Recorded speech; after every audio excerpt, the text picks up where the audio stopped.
Olá, muito bom dia. O Rio Grande em Movimento desta quarta-feira, 30 de janeiro, está começando. E no programa de hoje, você vai ver. Moradores da Lomba do Pinheiro protestam contra a falta de água. Veranistas voltam a pagar pedágio na Freeway a partir de fevereiro.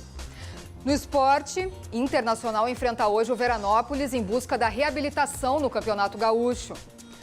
Grêmio retoma treinos para manter invencibilidade contra o São Luís amanhã. O Rio Grande em Movimento está no ar.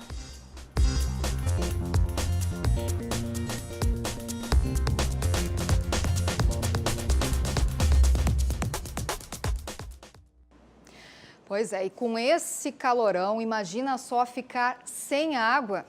É o problema que os moradores da Lomba do Pinheiro, na zona leste da capital, enfrentam desde o início da semana. Nesta tarde de terça, eles protestaram pedindo providências ao DEMAI. O calor segue castigando os gaúchos. Em alguns pontos de Porto Alegre, a máxima ontem passou dos 38 graus. Hoje a instabilidade deve chegar sobre o estado, mas as temperaturas continuam altas. Vamos ver como é que vai ficar, então, a previsão do tempo aqui para a capital, que nesse momento faz muito calor, e também as máximas para o restante do estado. Em Porto Alegre, a gente amanheceu com 24 graus, as máximas vão chegar aos 37 hoje, mas temos aí uma sensação térmica superior a isso, né? Em Caxias do Sul, na Serra, as mínimas foram de 22 graus hoje, as máximas são de 32, com previsão de pancadas de chuva. Em Passo Fundo, no norte, mínimas de 21 graus e máximas de 32 graus. Em Erechim, mínimas de 20, máximas chegando aos 31 hoje também, com previsão de instabilidade. Já no litoral norte, em Capão da Canoa, amanhecemos com 24 graus e as máximas vão chegar aos 34. Garantir recursos e colaborar com a Fundação Pão dos Pobres. Esse foi o objetivo de um leilão beneficente que aconteceu na cantina Família Facim, no Shopping Total, com o apoio do Cindy Lojas. O Cindy Lojas teve importante papel no evento beneficente, já que realiza trabalhos socioambientais e se sensibiliza com causas como a do pão dos pobres. Que é de uma extrema importância. O trabalho que lá é feito de ajuda e de qualificação, de educação de pessoas carentes, crianças de risco, é um trabalho maravilhoso, profissional. É aquilo que no Brasil nós queremos que dê certo, o pão dos pobres dá certo. Por isso nós nos aliamos a essa ideia. A Fundação existe há 124 anos e busca constantemente doações espontâneas da comunidade para garantir a sua manutenção. Porque é importante destacar que as crianças que são atendidas pelo Pão dos Pobres são crianças que lá na sua infância mais tenra, elas foram violadas de algum direito básico, o direito à escola, o direito à alimentação, o direito a ter uma família, e mesmo assim elas não perderam a esperança. Isso nos motiva realmente a construir realmente uma sociedade onde a gente possa inserir essas crianças. E você segue nos acompanhando em todas as redes sociais. A RDC está com você em qualquer lugar. Se conecte com a gente e fique sempre bem informado. Nós estamos aí na sua telinha, nos canais 24 e 524 e sempre ao vivo no nosso Facebook. Entra lá, RDC TV Digital, vai ali na nossa live, coloca ali embaixo o teu comentário, a tua dúvida, conta pra gente como é que tá o tempo aí na tua cidade, se tem alguma notícia nova aí para nos passar, coloca ali que a gente traz imediatamente. A seguir, nós vamos para um rápido intervalo, mas já voltamos para falar sobre a reabertura do Centro Obstétrico do Hospital Fêmea. Fique com a gente.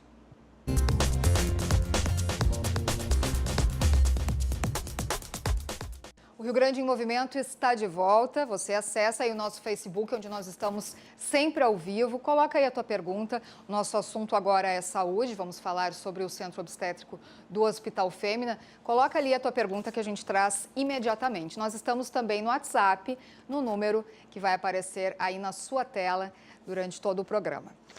Recebemos aqui, então, o doutor Marco Antônio Lúcio, que é coordenador da obstetrícia do Hospital Fêmea aqui em Porto Alegre. Muito bom dia, bem-vindo, doutor. Bom dia, muito obrigado. Bom, nós tivemos aí um período em que o centro obstétrico do hospital ficou fechado, né? E agora tem essa reabertura, né? Quanto tempo ficou fechado o setor? Ficou fechado por 4 meses e 10 dias. Foi feita uma reforma na UTI neonatal e no centro obstétrico. O sistema hidráulico, colunas hidráulicas foram todas trocadas e envolveram vários andares do hospital, né? Então, terminada essa reforma, está sendo reaberto dia 1º de fevereiro, a maternidade.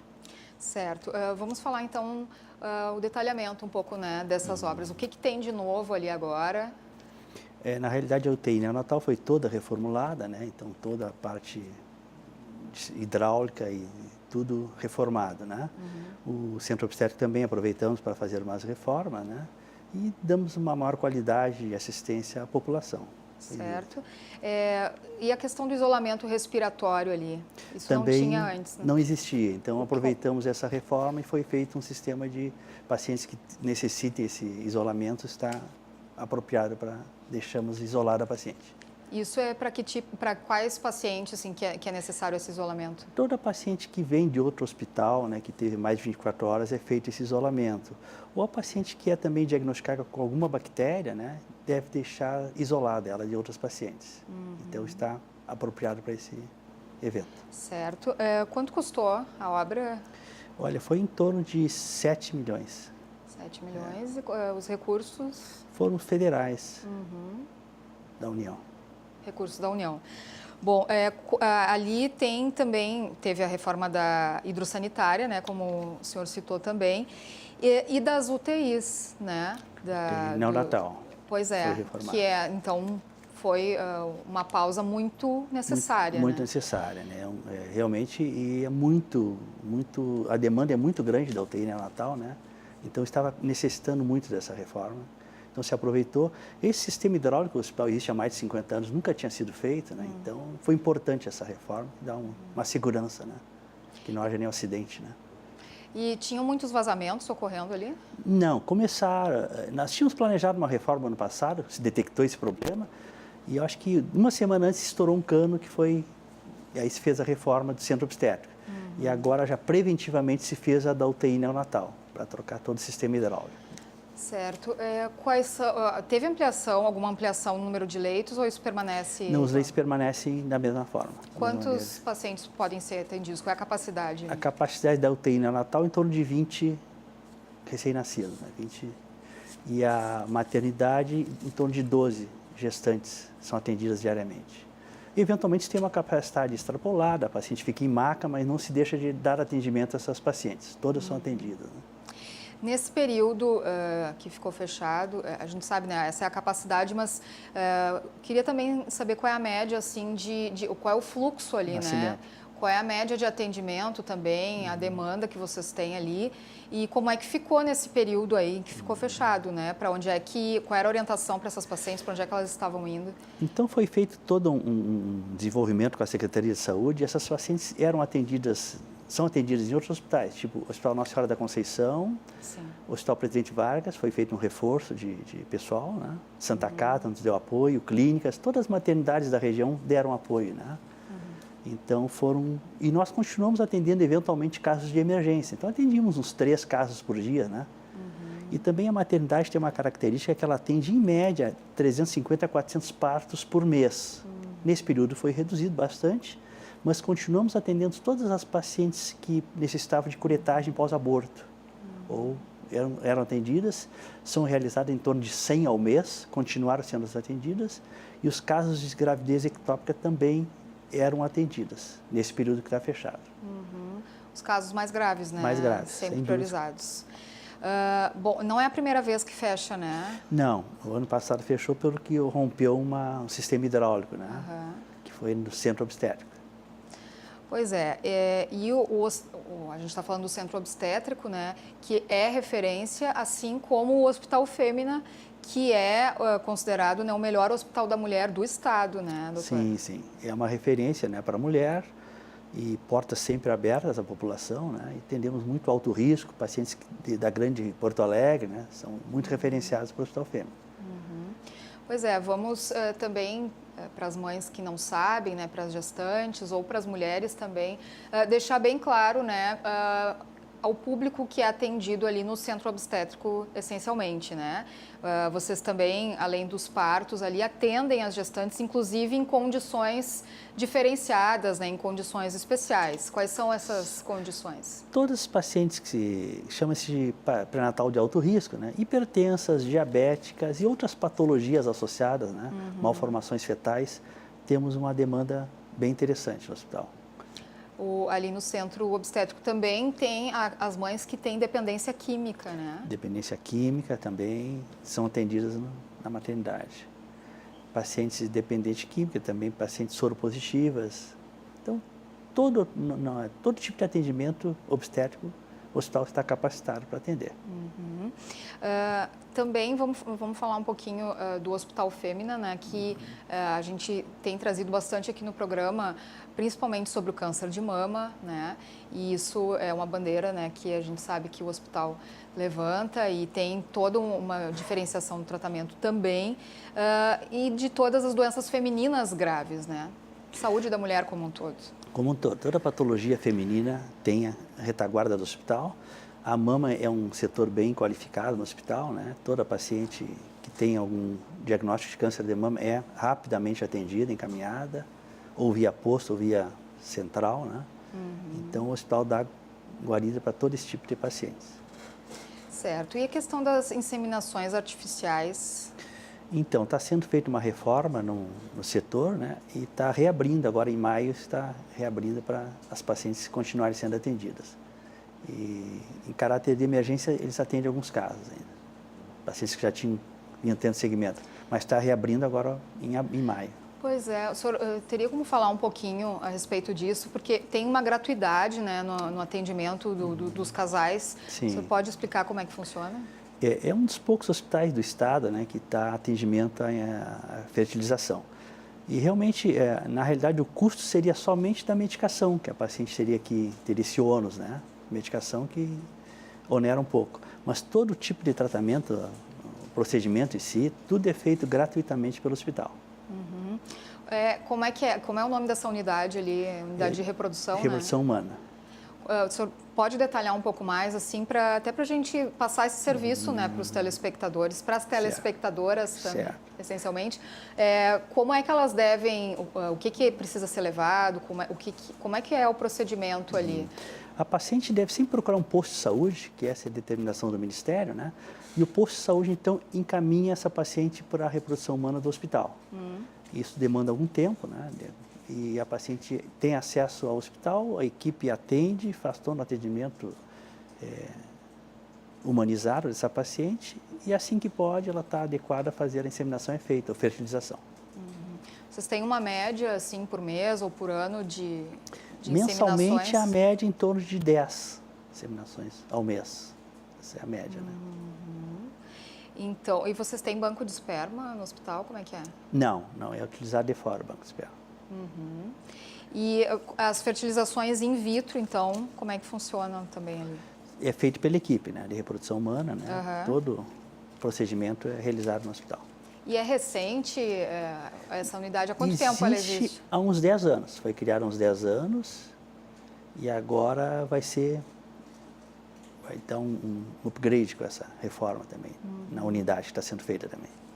Pois é, isso é realmente bem interessante. A gente falou recentemente aqui no programa sobre esse assunto. Acho que muita gente ainda não sabe, né? Exato. Que tem essa gratuidade, porque tem muitos casais que têm dificuldades, né, para conseguirem ter filhos. Então, essa é uma informação bem importante, né? Para o pessoal saber, então, que o hospital disponibiliza esse atendimento. Isso, é um dos poucos hospitais do estado e a paciente procura o posto e pede para ser encaminhada, que de acordo com a demanda ela vai ser encaminhada para o hospital, gratuitamente.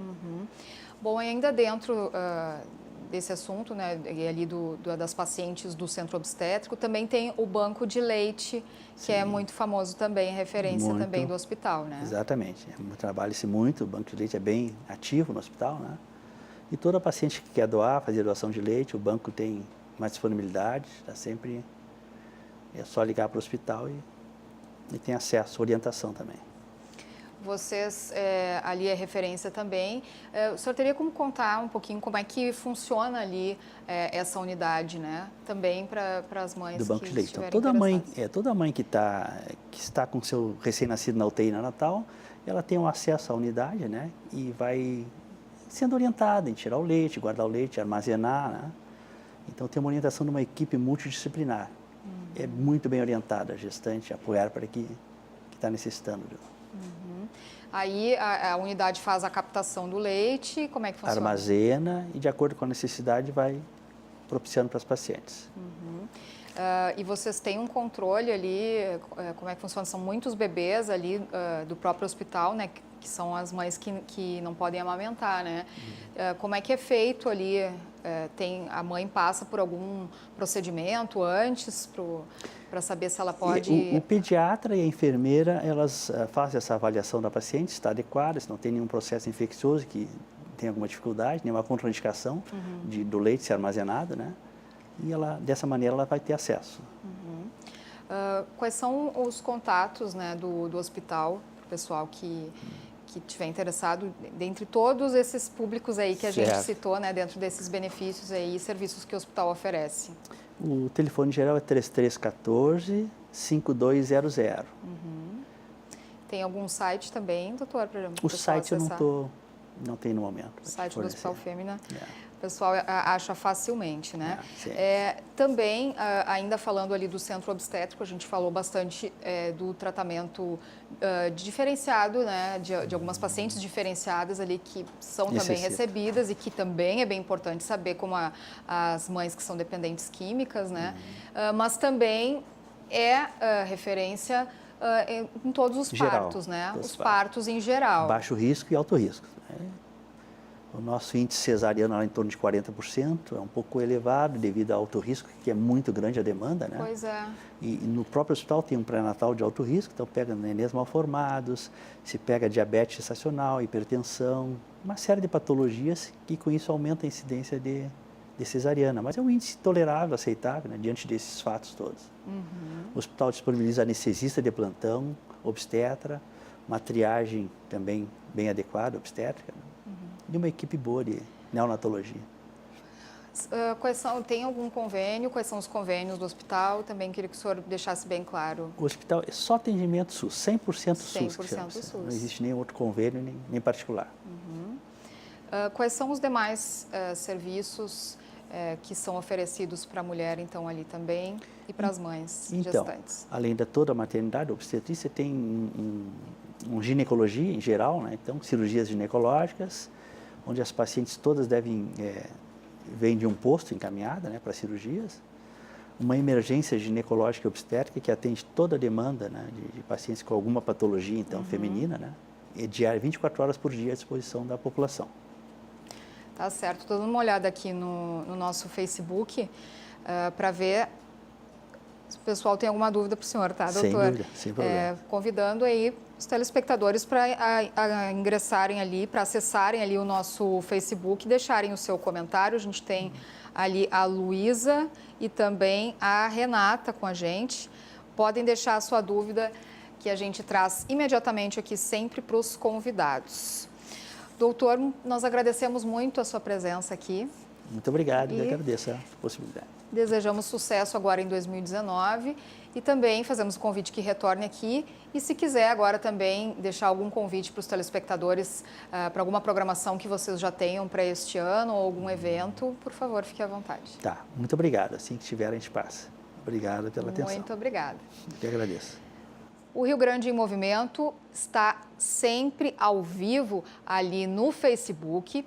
Estamos sempre nos canais 24, 524 da NET, mas no nosso Facebook você pode ali deixar o teu comentário, contar como é que está o tempo aí na tua cidade, todas as novidades para a gente trazer imediatamente aqui para o programa. Fica ligado, daqui a pouquinho tem mais notícias, informações, inclusive o esporte. Não perca, a gente já volta.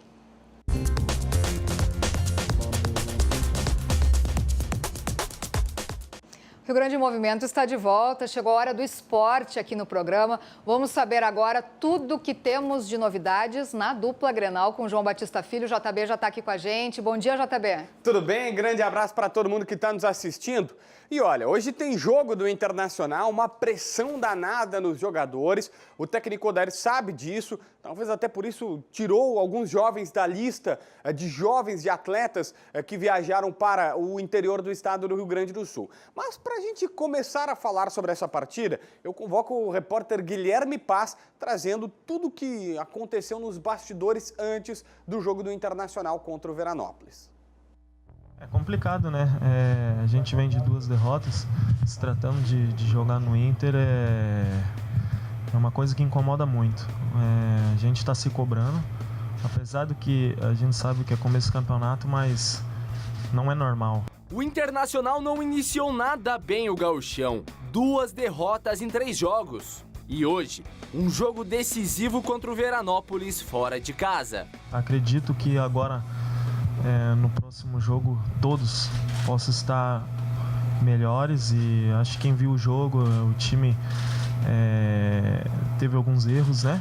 Mas só que no dia a dia, no trabalho, para que a gente possa evoluir. A estratégia mudou. Inicialmente era público que todos os jogadores ganhariam oportunidades. Mas com um baixo rendimento inicial, hoje, às 7h15, em Veranópolis, Odair Hellmann manda a campo força máxima. Com isso, o time tem Marcelo Lomba no gol, Bruno, Moledo, Cuesta e Iago, Rodrigo Dourado, Edenilson, Potker, D'Alessandro, Nico Lopes e o centroavante Santiago Trellis.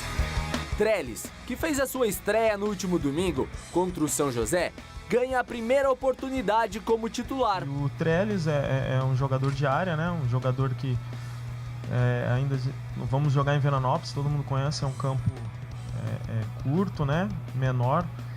Então é tentar chegar junto com ele ali, também não só alçar bolas, mas ser inteligente para que ele possa fazer esse pivô e a gente distribuir as jogadas e concluí-las em gol. Ele entra no lugar de Patrick, que vem apresentando baixo rendimento nos últimos jogos. E precisando ser mais efetivo e ofensivo, o esquema de jogo também é alterado. D'Alessandro jogará mais recuado e o William Potker, que estava como centroavante, vai atuar pelos lados. Na 7ª colocação do Campeonato Gaúcho, a preocupação já é grande. E uma derrota hoje pode aumentar ainda mais a pressão. A gente vem conversando, ainda mais que na sequência, como eu falei, a gente tem que evoluir, né? Se no último jogo não deu, a gente tem que evoluir, treinar e todo mundo sabe, cada um pode dar um pouco mais. Então, chegar a fazer diferente nesse jogo, como eu falei, ser bastante aguerrido, a gente sabe das dificuldades, lógico que a gente vai botar a bola no chão para jogar, mas sem a bola todos têm que defender, todos têm que ajudar para que a gente possa sim facilitar o nosso jogo. O Internacional é amplo favorito contra o Veranópolis, mesmo jogando no campo deles. Não dá pra gente imaginar que só porque o time teve dificuldades que vai ser o caos. Todo começo de gauchão é igual. Eu até ouvi uma entrevista do capitão Maicon no Grêmio dizendo que o Grêmio tem alguns erros, que está cometendo alguns erros nesse começo de temporada e que, é claro, as vitórias acabam escondendo isso. Eles só precisam chegar o mais rápido possível no alto nível. E é isso que o Inter tem que fazer. Eu não faço crise em cima dos resultados mais ou menos que o Internacional teve, porque qual a diferença faz perder para o São José num calor de 60 graus? E eu não estou fazendo uma figura de linguagem, os termômetros marcavam 60 graus no gramado sintético do São José. E o Inter, vencendo o Veranópolis, não vai corrigir todos os seus problemas. Veja bem, o Colorado está numa fase de grupos da Libertadores que tem River Plate, Alianza Lima, possivelmente o São Paulo. Ou seja, é muito mais difícil ou muito mais complicado do que qualquer vitória contra o Veranópolis ou muito mais importante do que qualquer derrota para o São José. Então, muito devagar com esta situação, com esta crise que foi criada no time colorado. E não foi pela imprensa, não. Foi pela própria torcida, que protestou, pediu raça, foi para as redes sociais dizer que o Odair Hellmann tem que sair do comando técnico. A minha memória é boa. Eu lembro tudo que o Odair fez em 2018. Para pedir uma saída dele, tem que muito mais coisas a acontecer para a gente chegar a esta conclusão. Bom, fora do gramado, o Inter tem a ótima notícia do Paulo Guerreiro, que está retornando. Na próxima terça-feira volta aos treinamentos, pelo menos treina com um grupo de jogadores, fica 2 meses até o dia 5 de abril de 2019, quando ele vai ressurgir para o futebol. Após longos 14 meses longe dos gramados, o Paulo Guerreiro retorna, claro, com uma parada ali na Copa do Mundo, mas podendo voltar a jogar e desta vez com a camisa do Internacional.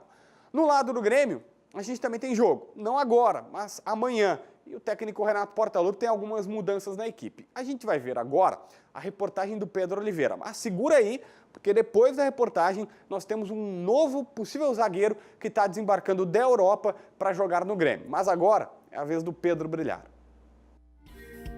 Maicon teve um grande jogo contra o Juventude. Depois de marcar um gol e ainda dar uma assistência para Jael, o meia começou a sua temporada em grande estilo. É muito importante, até porque a gente já tinha ganho um jogo e empatado o outro, né? E para a gente assumir a liderança novamente, a gente tinha que ganhar, né, esse jogo. E por se tratar do primeiro, né, com quase todos os jogadores ainda não tinham jogado, além do Marinho, né? Então é importante você ganhar, porque tem algumas coisas que você vai corrigir, né, mas corrigindo com vitória. Em 2018, depois de perder o Grenal do Campeonato Brasileiro, Maicon, sentado nesta cadeira, disse a famosa frase: "Quem é dourado?" E agora, daqui a 6 jogos, o meia vai poder fazer o seu primeiro Grenal depois deste acontecimento. E será que Maicon já está pensando nesse jogo para poder se vingar da derrota? Não, até o Grenal tem bastante jogos, né? Eu acho que a gente tem que pensar jogo a jogo. Na semana do Grenal a gente volta a falar do clássico. Claro, é sempre um jogo diferente, né? Um clássico mexe com toda a cidade, mas até lá ainda tem bastante jogos aí. A gente tem adversários que dificultam bastante. A gente sabe que o Campeonato Gaúcho é um campeonato muito difícil, né? Então a gente vai pensando jogo a jogo aí para quando chegar lá no Grenal a gente chegar bem preparado aí e poder fazer um grande jogo também. Com 33 anos, Maicon entra na 5ª temporada pelo Grêmio em 2019. Na sua passagem pelo tricolor, o meia já conquistou títulos como Libertadores e Copa do Brasil. Por conta do grande número de temporadas, Maicon brinca que agora está sobrevivendo no tricolor. Estamos sobrevivendo. Só você olhar aí, do grupo de 2015 só tem eu, Jeromel, Luan, Marcelo Oliveira, o Everton, né? Só nós 5, então a gente está sobrevivendo. Até o Marcelo Groi já saiu, então a gente brinca que a gente está sobrevivendo, mas é bom, porque a gente está ganhando, então a gente quer continuar. A gente sabe que a gente tem uma identificação muito grande aqui, o torcedor tem um carinho muito grande por todos nós. Agora, depois de uma excelente estreia, o meia espera uma temporada em 2019 com tantos títulos que nem as últimas. Né, e eu sou um cara que me cobro bastante, eu estou querendo sempre evoluir cada vez mais, né? Eu espero que esse ano eu possa contribuir muito mais do que eu já contribuí até agora.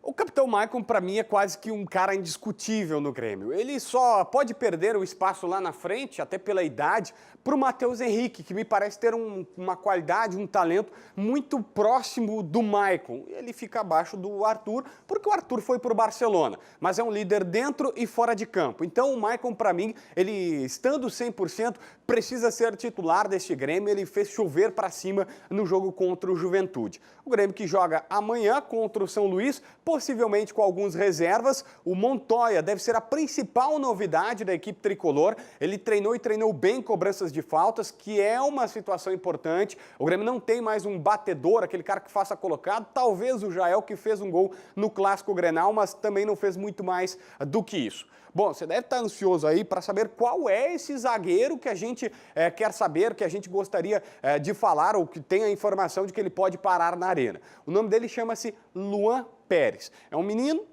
nem tanto, né? 24 anos, que começou lá atrás na Portuguesa, passou pelo Santa Cruz, teve uma passagem um pouco mais destacada pelo Fluminense, onde fez 9 jogos, 8 como titular, Em 2 meses apenas de Fluminense já foi vendido para o Brugge, da Bélgica, que é um time, nome estranho, mas conhecido por lá.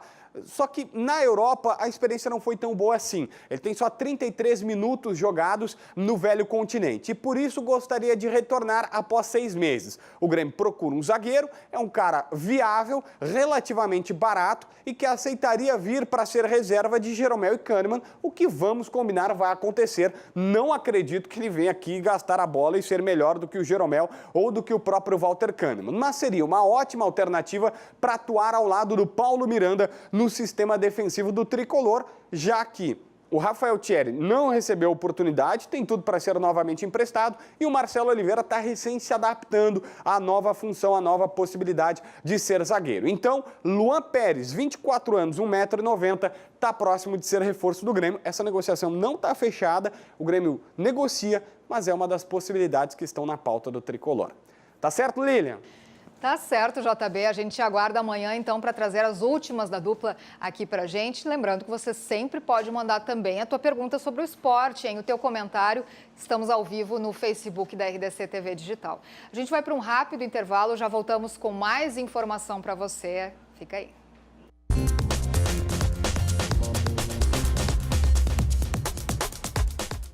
Rio Grande em Movimento está de volta. E um dos principais assuntos desta manhã, e que tem sido o principal assunto durante todo este mês, é a questão da falta d'água aqui em Porto Alegre. Moradores de diferentes regiões estão se queixando a respeito da falta d'água devido às altas temperaturas que estão sendo registradas nesse mês, o que agrava ainda mais a questão.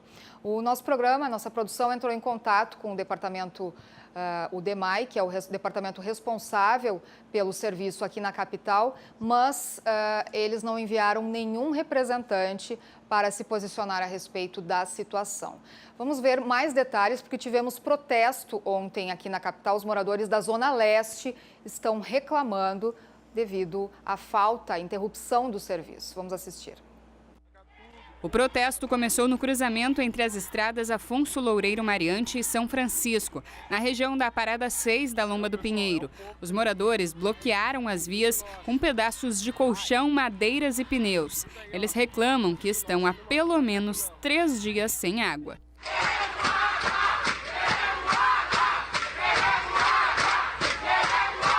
Segundo o DEMAI, o problema se deu porque a estação de tratamento Belém Novo trabalhou com produção reduzida nesta madrugada por excesso de coloração na água. A previsão é que hoje a água ainda volte ao normal dos bairros Lomba do Pinheiro, Agronomia, Pitinga e Restinga, demorando mais para as pontas do sistema e áreas mais altas.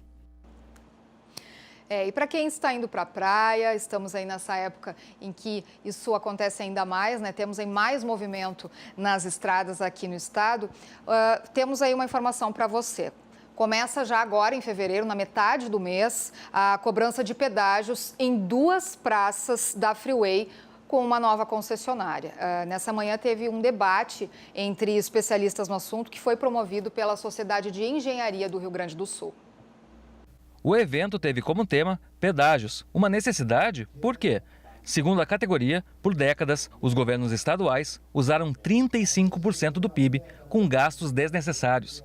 Para o presidente do sindicato, com apenas 3% deste valor, poderiam ser construídas e mantidas estradas em ótimas condições. Nós chegamos no Brasil em tal ponto de irresponsabilidade ao longo dos anos, que não tem dinheiro para fazer as estradas, que é indispensável hoje ter pedágio.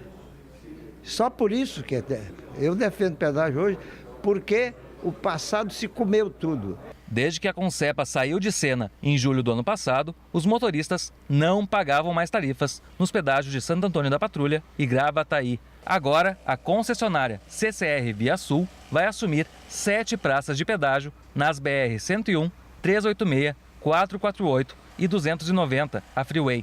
O contrato, assinado em janeiro, compreende um trecho de cerca de 470 quilômetros de extensão, que ficam sob a administração da Via Sul por 30 anos. As operações começam já no próximo mês. Apenas na Freeway, o pedágio começa a ser cobrado no dia 15 de fevereiro. Na Praça de Gravataí, o valor será de R$ 4,40 nos dois sentidos. Na de Santo Antônio da Patrulha, será de R$ 8,80, mas apenas no sentido capital-litoral. O retorno é gratuito. Iniciamos com toda a operação, a parte de guincho, inspeção de tráfego, ambulância. Aí iniciamos também a parte de conservação, com roçada, limpeza e tapa-buraco, né? Isso na Freeway. Nas outras rodovias nós iniciamos só com a parte de conserva. A operação em si começa em agosto, 6 meses depois do início do contrato. A cobrança das outras 5 praças está prevista para começar em fevereiro de 2020. O retorno de impostos para os municípios deve chegar a 1,3 bilhões de reais durante o período de concessão. Hoje a sociedade já está mais do que aceitando, até defendendo, sem se dar conta que o pedágio só existe porque é uma irresponsabilidade o que se gastou do dinheiro público. Mas é importante que não se passe a impressão de que a gente é contra o pedágio. Não. Hoje é imprescindível, porque ou tem pedágio ou não tem estrada para o desenvolvimento. Aí. E agora o nosso assunto é trabalho escravo. Você tem dúvidas a respeito desse assunto? Mande para a gente. Temos o nosso WhatsApp, no número que vai aparecer aí na sua tela, e também o nosso Facebook, onde estamos ao vivo. Vai ali na nossa live, coloca a tua dúvida a respeito dessa questão, a tua pergunta para o especialista que já está aqui conosco. Nós recebemos, então, Carlos Henrique Kuiper, que é da Associação dos Procuradores do Estado do Rio Grande do Sul, é diretor do Departamento de Direitos Humanos. Muito obrigada pela presença, bem-vindo. Isso aí, obrigado. Boa tarde, Lília. Boa tarde a todas e todos que nos ouvem. E parabéns para a RDC TV, estar oportunizando tratarmos aqui de um tema assim, tão importante, tão central como é a erradicação do trabalho escravo no Brasil, né? A gente aprendeu no colégio que a escravidão, né, foi abolida em 1888, né? Mas infelizmente até os dias de hoje, em pleno século XXI, né, passados 131 anos da Lei Áurea, isso ainda é uma realidade que assola o Brasil, inclusive aqui o Rio Grande do Sul. Pois é, nessa semana nós tivemos aí, né, no início da semana, o Dia Nacional de Combate ao Trabalho Escravo. Então, estamos nesse momento aí dentro dessa campanha de alerta, né, ao combate ao trabalho escravo aqui no Rio Grande do Sul. Eu queria que iniciasse, então, fazendo essa diferenciação para a gente, né, já falou um pouquinho aí que a gente aprendeu na escola sobre trabalho escravo de uma forma e ainda hoje é lembrado por algumas pessoas desta forma, mas o trabalho escravo contemporâneo é diferente, né? Poderia explicar para a gente quais são as diferenças? Exatamente. Isso é uma questão também muito importante, que o trabalho escravo no Brasil colônia tinha algumas características e o trabalho escravo da atualidade, que a gente chama o trabalho escravo contemporâneo, ele tem algumas distinções, né? Por exemplo, né, o que está em jogo é a questão da dignidade da pessoa humana e não tão somente a questão da privação da liberdade. Então, a gente poderia resumir assim, são três situações que caracterizam o trabalho escravo contemporâneo. Tem a questão do trabalho forçado, que aí implicaria na privação da liberdade, né? E tem também a questão da jornada exaustiva e a questão das condições degradantes de trabalho. Esses três elementos, eles podem vir em conjunto ou separadamente. Inclusive, isso aí está previsto, inclusive isso que eu estou dizendo não é uma invenção nossa, isso está previsto, inclusive no artigo 149 do Código Penal Brasileiro, que tipifica o crime de trabalho escravo. Nós tivemos alguma modificação recente na legislação nesse sentido? O que nós tivemos recente de conquista, essa alteração do Código Penal que passou a incluir, né, também essa questão da jornada exaustiva e do trabalho degradante, é de 2003. Nós tivemos mais recentemente uma emenda constitucional que prevê a expropriação, quer dizer, o confisco dos imóveis onde tiver sido flagrado a exploração de trabalho escravo. E aproveito até essa oportunidade que não raro acontecem movimentos assim para tentar, né, enfraquecer as políticas de erradicação do trabalho escravo, e a gente tem que estar muito atento, principalmente no atual momento político, né, enfrentado aí pelo país, em que não podemos retroceder nem um minuto nessas políticas, né? O Brasil é reconhecido internacionalmente pelas suas políticas de erradicação do trabalho escravo, que já acontecem aí há mais de 20 anos. A gente tem que estar atento para não ter retrocessos legislativos, nem retrocesso de todas as políticas aí que existem para a erradicação do trabalho escravo. Pois é, o Brasil é conhecido, né, por essas políticas, mas também pelo número alto, né, de ocorrências ainda nesse sentido, né? A gente tem aqui que foram, aqui no estado, nos últimos 14 anos, foram 31 operações de resgate, né, de trabalhadores escravos, e no país, em 20 anos, foram libertadas mais de 50 mil pessoas. São números muito altos, né? São números... Bom, bastaria uma pessoa, né, sendo escravizada já para causar uma preocupação, uma comoção, né, num crime de lesa humanidade como esse. E realmente os números são assustadores, né? Existe essa política de libertação de trabalhadores há mais de 20 anos em todo o Brasil, e os números realmente são esses. Para ser mais precisos, são 53.607 trabalhadores libertados em todo o Brasil, né, inclusive aqui no Rio Grande do Sul. Essas libertações, elas acontecem normalmente a partir de denúncias de trabalho escravo. Acontecem algumas situações, por exemplo, em que um dos trabalhadores consegue fugir, né, se há essa situação de privação da liberdade, faz a denúncia, e a partir da denúncia existe o grupo móvel de fiscalização, que ele é coordenado inclusive lá por Brasília, que se desloca ao local do flagrante e liberta esses trabalhadores. A gente teve recentemente também a divulgação a gente tem, né, de tempos em tempos, divulgação de listas, né, de empresas que realizam esse trabalho, né, lista suja do trabalho escravo, no caso, em todo o país, inclusive aqui no Rio Grande do Sul. Recentemente, uma das listas que eu tive acesso ali constavam 4 empresas, né, todas no interior do estado, ali na região de Lajeado, no Vale do Taquari. Como é que está essa situação agora? As ocorrências seguem sendo nessas regiões? Onde é que tem mais ocorrências? E em que ramo também isso ocorre? Tocasse num ponto fundamental que a gente referia das políticas, né? Um dos principais instrumentos utilizados em prol da erradicação do trabalho escravo no Brasil é justamente o que a gente chama de lista suja do trabalho escravo, que não é nada mais, nada menos do que um cadastro de empregadores que submeteram trabalhadores à condição análoga de escravo. Como é que funciona essa lista? Há uma denúncia, a fiscalização vai ao local, né, e o trabalho escravo acontece tanto na zona rural quanto também nas grandes cidades, né, nas grandes cidades, por exemplo, na tecelagem, na construção civil. É feito o flagrante, há um processo administrativo com direito ao contraditório, ampla defesa, né, do empregador que foi flagrado, e se ao final chegar à conclusão de que realmente é trabalho escravo, porque presentes uma daquelas condições que nós elencamos, o empregador é incluído na lista suja. Né? No dia de hoje, e essa lista suja ela é atualizada 2 vezes ao ano.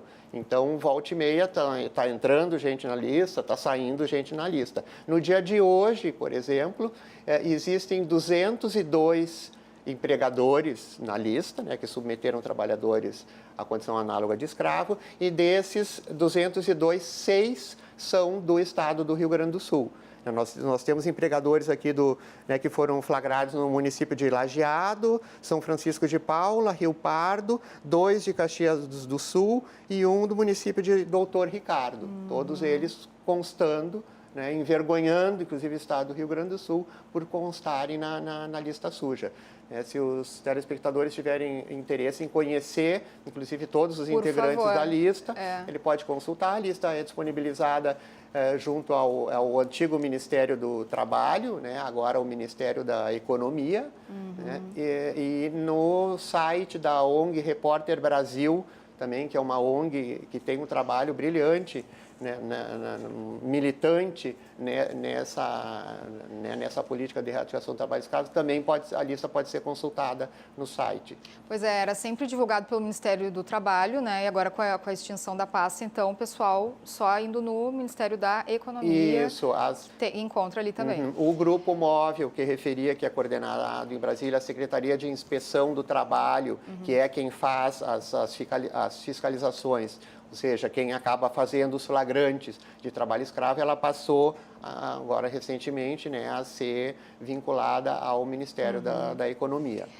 Pois é, eu vi ali alguns nomes, são fazendas, Fazenda Capão Raio em São Francisco de Paula, Fazenda Formosa em Rio Pardo, Frente de Trabalho de Extração de Madeira.